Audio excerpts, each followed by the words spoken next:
Red Lodge, Montana, December 1887. The town lay tucked beneath the towering Beartooth Mountains, where the skies in winter hung low and gray like timber beams. Snow-blanketed rooftops.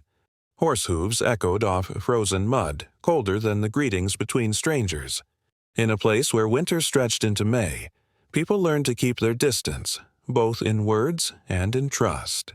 And on that morning, that distance was shattered. They said she arrived on horseback, wrapped in a threadbare wool coat and a weathered gray blanket. Her face held no emotion, her eyes dry, her spine straight as iron. In her arms she carried a heavy black bundle, so dense that her horse staggered with every step. When she reached the center of town, just outside the small wooden church, she stopped. No one spoke. No one moved toward her. Then she untied the cloth, pulled back the fabric. Inside was a boy 12, maybe 13. His lips were blue, his skin pale as ice. There were no signs of life, but his face remained untouched, as if death hadn't yet claimed the last of him. The woman placed the boy's body on the church steps. No one dared to breathe. The wind swept past, carrying the scent of dried blood. She turned, looked each of them in the eye, and then she spoke. "I'm not here to bury my son." The wind howled through the gaps in the eaves. "I'm here to ask, who killed him?" Ichimadindat, Sixi. Red Lodge had never seen a death freeze the heart like that.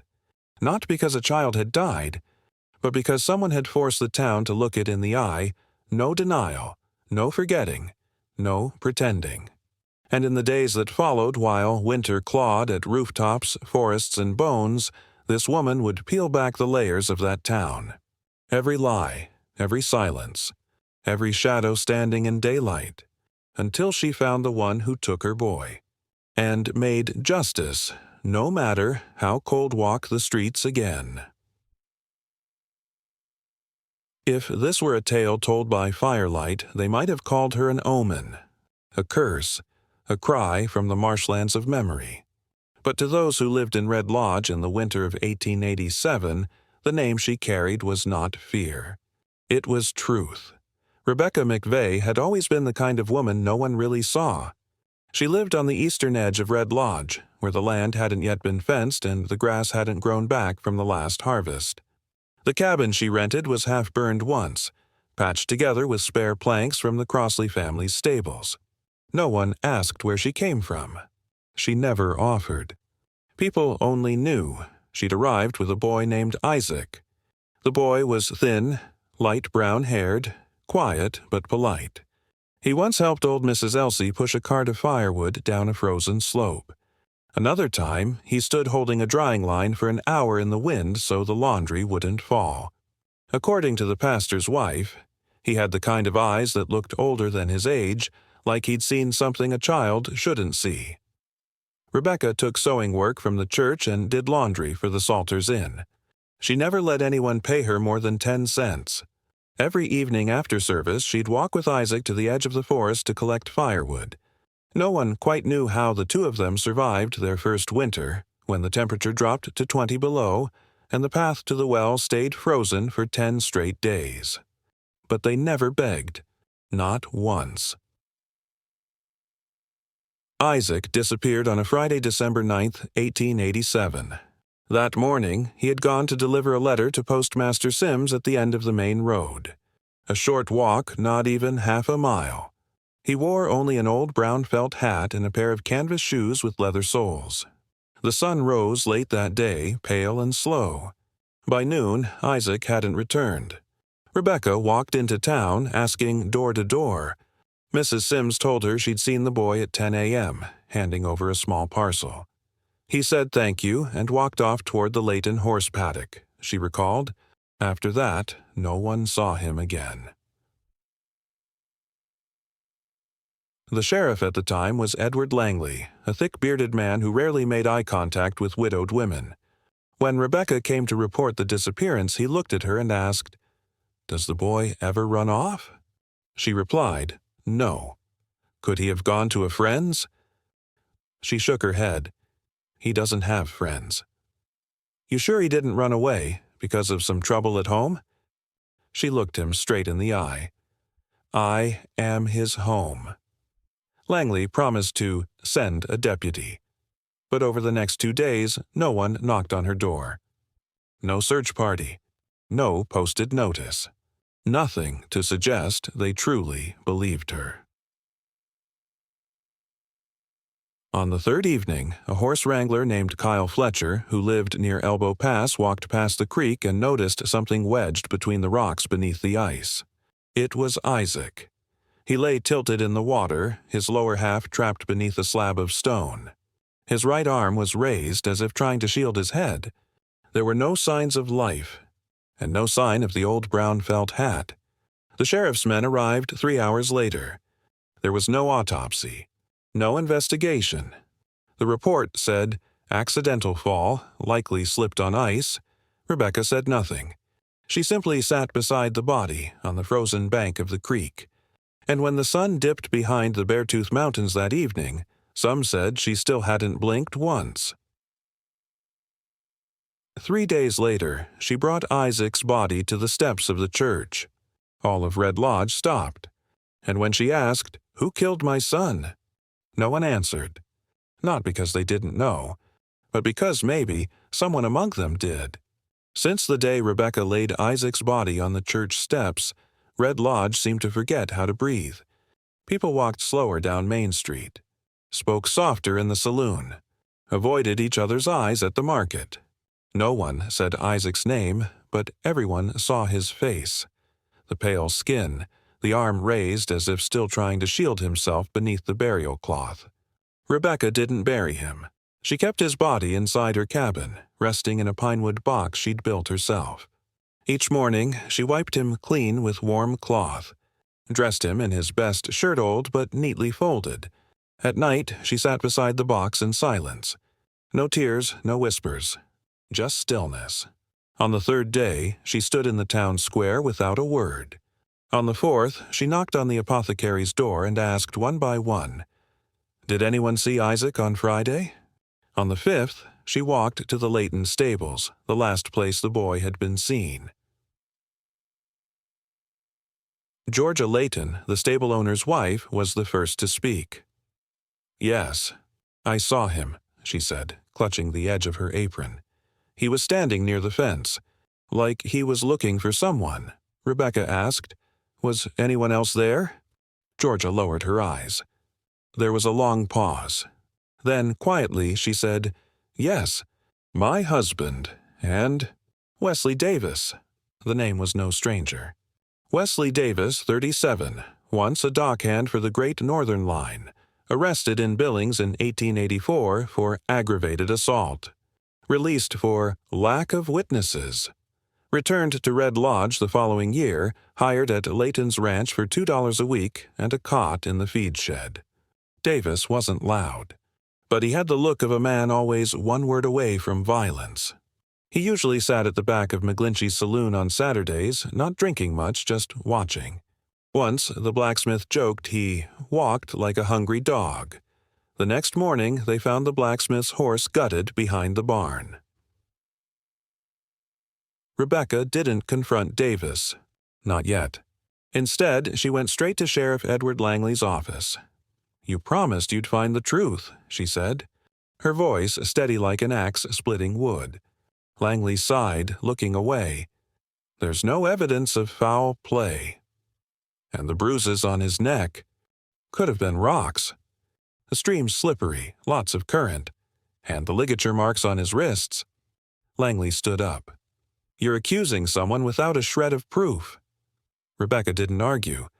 She simply placed a blood-stained scrap of cloth on his desk, something she'd pulled from Isaac's torn sleeve. Langley didn't touch it, just glanced at it. "We'll look into it." But Rebecca knew. He wouldn't, because the man she suspected wasn't just any dangerous figure. He was part of this town, a part no one wanted to reckon with. That night, there was no fire in Rebecca's cabin. The stove had gone cold by sundown, but she didn't relight it.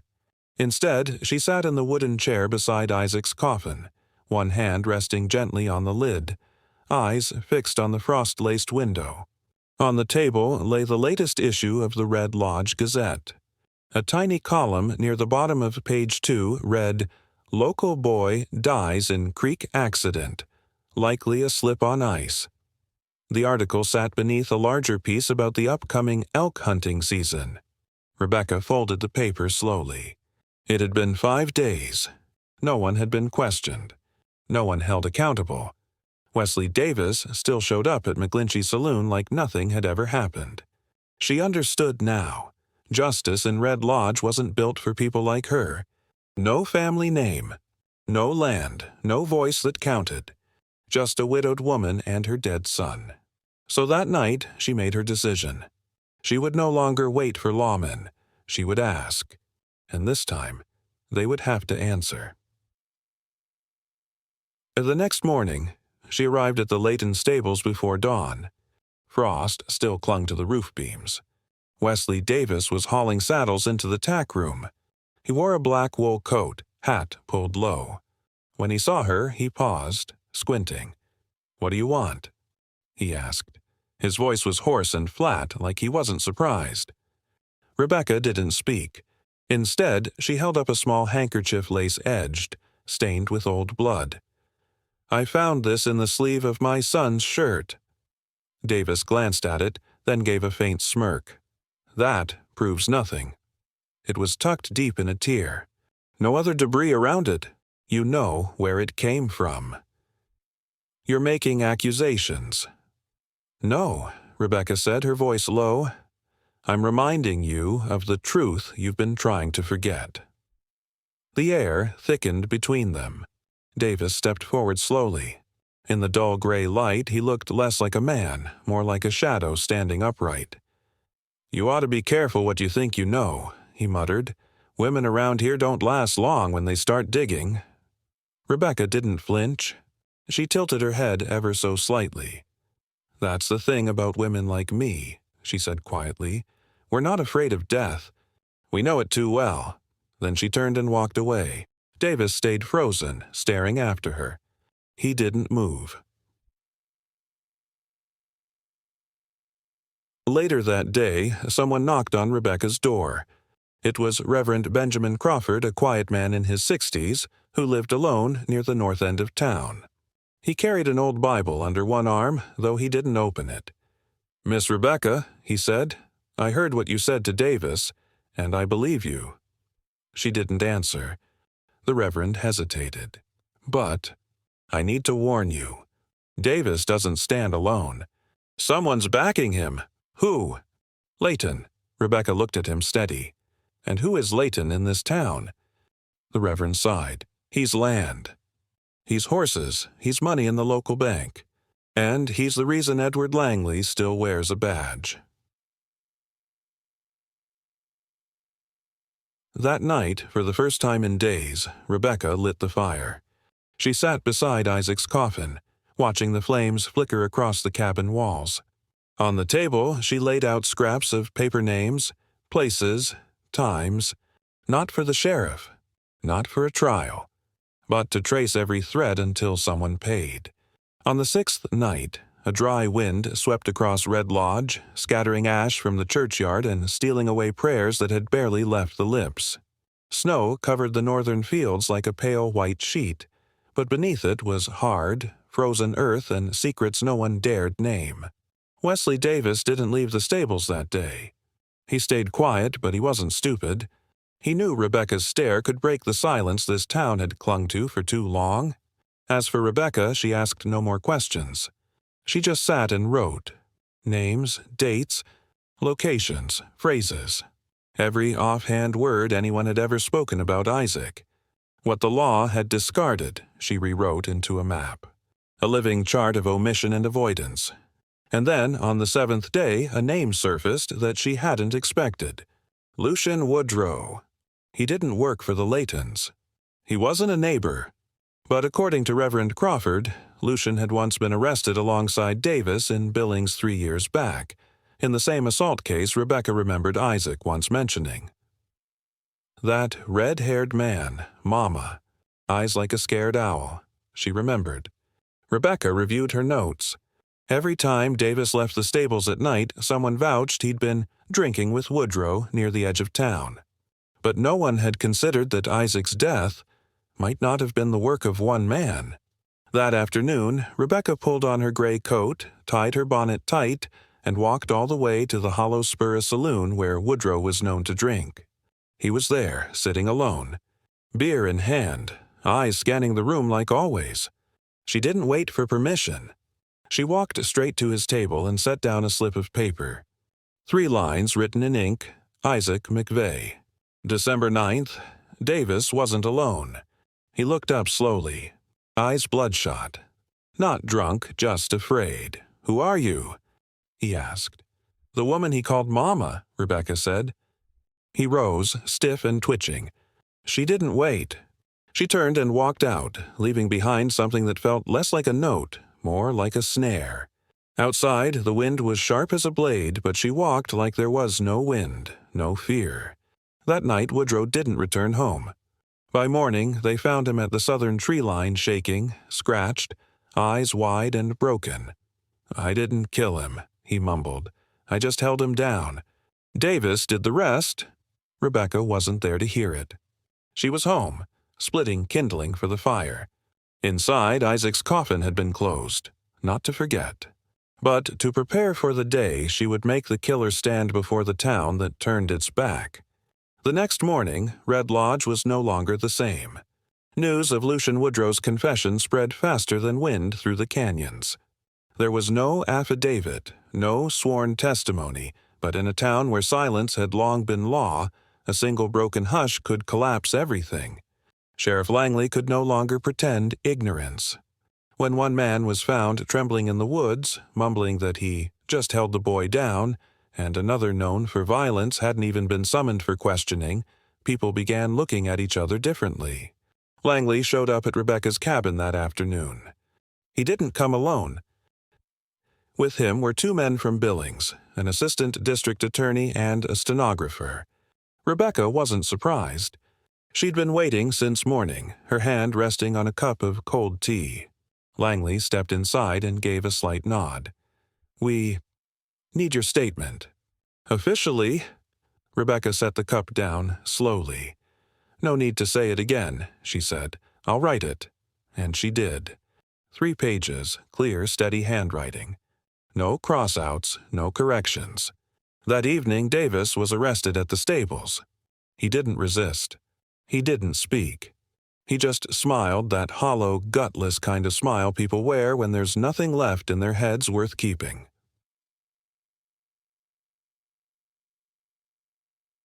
Two days later, the preliminary hearing took place inside the old wooden courthouse. The room had only 2 windows. The light was dim and soft. Every public seat was filled. No one spoke, but no one stayed home. Rebecca arrived last. She wore no mourning veil. No hat. She sat upright, her eyes fixed on Davis. Lucian Woodrow was called to testify. He trembled, never raising his gaze. But in court, he repeated what he'd confessed in the woods.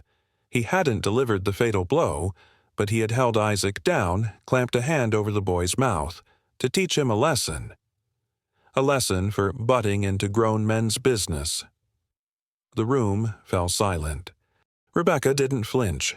She closed her eyes once, then opened them, locking eyes with Davis still in cuffs, still unblinking.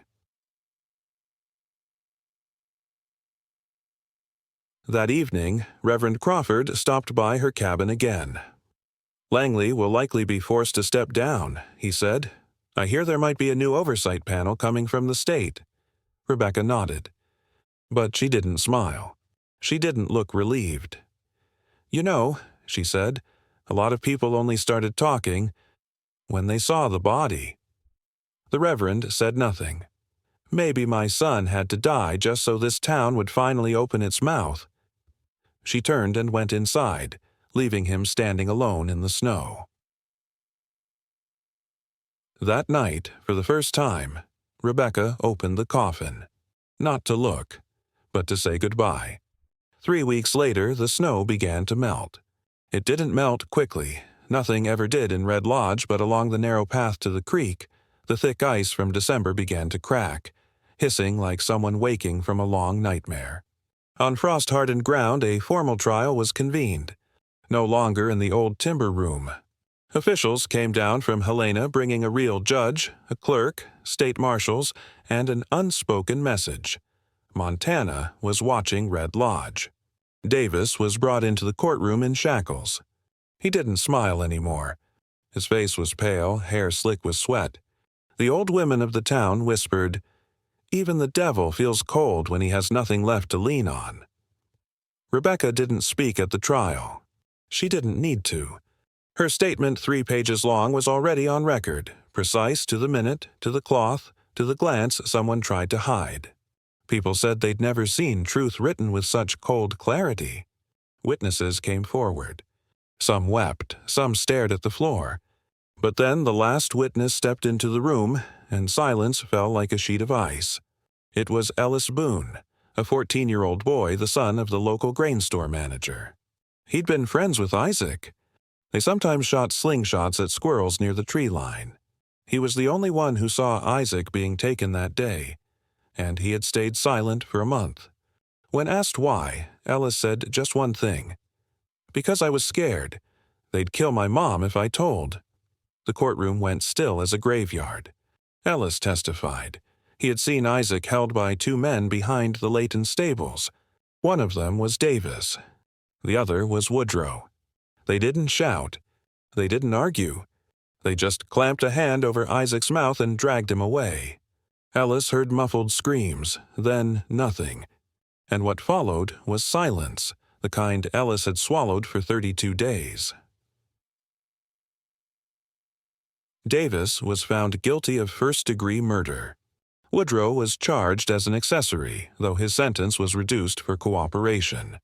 Sheriff Langley resigned. The Laytons sold their ranch and left Red Lodge without a word. Rebecca didn't attend the sentencing. She had closed her cabin 3 days earlier. They said she rode out of town at dawn on the final morning the snow melted heading east, carrying nothing but a cloth-wrapped satchel and a framed photograph. She said no goodbyes. No one called after her. Because when a mother had dragged the truth into the daylight, she no longer belonged to the place that once let her child die in silence. Spring came late that year. Red Lodge, as if waking from a snowbound trance, began to stretch itself awake. Pines rose from old drifts. The creek cracked and ran. Damp earth sent its scent up through the floorboards of the church. But the return of life didn't make breathing any easier. In the months that followed, the town grew quieter than ever. Not because of the crime, but because it had been seen. And no one likes being seen. Rebecca never came back. No letters, no messages.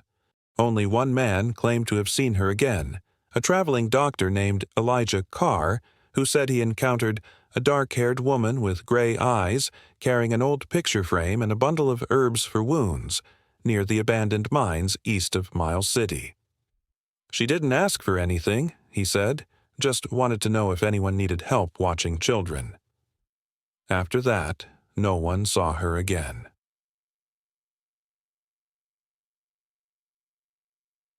In Red Lodge, the Layton property stood empty. No one bought it. Each night the wind clattered through the troughs like stones tumbling in a tin pan. Some said children heard crying from the vacant stables. Though no one spoke Isaac's name aloud, kids began asking, "Who was the boy in the white box?" Their parents didn't answer. Reverend Crawford retired not long after the trial. He left behind a letter for Rebecca, uncertain if she'd ever read it. "They heard you. But that doesn't mean they've forgiven themselves." The new sheriff arrived from Helena Young, quiet, with a book of statutes and a manner no one recognized. He never mentioned the past, but on his first day he stood on the courthouse steps and read aloud the oath of office. No one applauded. But no one walked away either.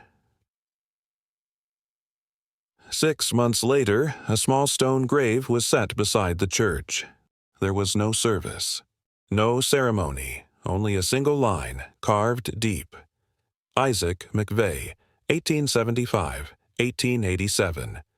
They heard her. Each winter's first snow, someone, identity unknown, placed an old brown felt hat on the stone. And over the years the town began to understand. Rebecca didn't leave behind fame. She left behind a question that Red Lodge never found the courage to answer. Next time a child goes missing, will you speak sooner? 10 years later, Red Lodge had become a stop along the coach route between Helena and Sheridan. The town had grown now, boasting a post office, a new schoolhouse, even a 2-story hotel with a balcony facing the Beartooth Range. But no matter how many roads were paved, no matter how the population doubled, there remained a gap no map of Montana would ever mark, a space named Rebecca McVey. Isaac was no longer a story people told. The elderly mentioned it vaguely. There was a woman, I think, who lost a boy. The younger ones grew up knowing only a small grave with an odd inscription. But every year, on December 9th, someone still left a brown felt hat and a dried flower pressed in an old Bible page. No one ever saw the person. No one ever claimed to be them. One year, a young pastor recently assigned asked during prayer service, "Should we hold a memorial for Isaac McVey?" No one answered. After the service, he found a slip of paper tucked under the chapel door. If you need a ceremony to remember, it means you've already forgotten. It was unsigned. In 1901, a reporter from Butte visited Red Lodge to write about buried cases of the Old West. He asked about Isaac. Most townsfolk avoided the question. A few chuckled politely. But when he visited the churchyard and saw the boy's snow-covered grave, he snapped a photograph and scribbled, "This place is so cold even prayers whisper." The article drew little attention. But months later, someone reported seeing a middle-aged woman at the chapel at dawn. She stayed only an hour, spoke to no one, then left with a young girl brown-haired, dark-eyed. They looked alike, almost identical. No one stopped them. Because by then, Red Lodge had learned one thing. Some people come not to stay. Some people leave not to abandon, but because they stayed too long with the truth. Years later, as the First World War loomed, Red Lodge had telephone lines, its first automobiles, and a church newly roofed with shining tin sheets. The town had painted over much of its past, as if history could be erased with a fresh coat. But one thing remained: the grave, the brown felt hat, and the name no one dared to speak aloud. In 1915, a local teacher asked her students to write essays about the person who changed this town. One paper by a 12-year-old girl named Helen Boone read, "No one talks about her. But I think if she hadn't done what she did, this town would have become something worse. I think she's the reason we're taught to listen to children." Helen was the niece of Ellis Boone, the boy who once took the stand. The teacher didn't grade the paper. She folded it, tucked it in her desk drawer, and went home early that day. Now and then, strangers came to town. Researchers, journalists, pastors, storytellers asking about Rebecca McVey. They'd heard whispers, wanted to know what really happened. The answers were usually a nod or a half-sentence. There was someone once who asked, "Who killed my son?" And then she vanished. They say if you pass the church on a rainy night and stand very still, you might hear 3 soft knocks on the door, evenly spaced, unwavering. No one knows if it's real or imagination. But if you ask the townsfolk, they'll say, "Don't open it." Not because she's dangerous, but because she only comes when the town's done something wrong again. Rebecca left no will. No stone bears her name. No one knows where or if she died. But some names don't need carving to endure. They live in the silence that follows certain memories. In the way eyes drop when winter returns. In the question that never really faded. If she hadn't asked, would anyone have?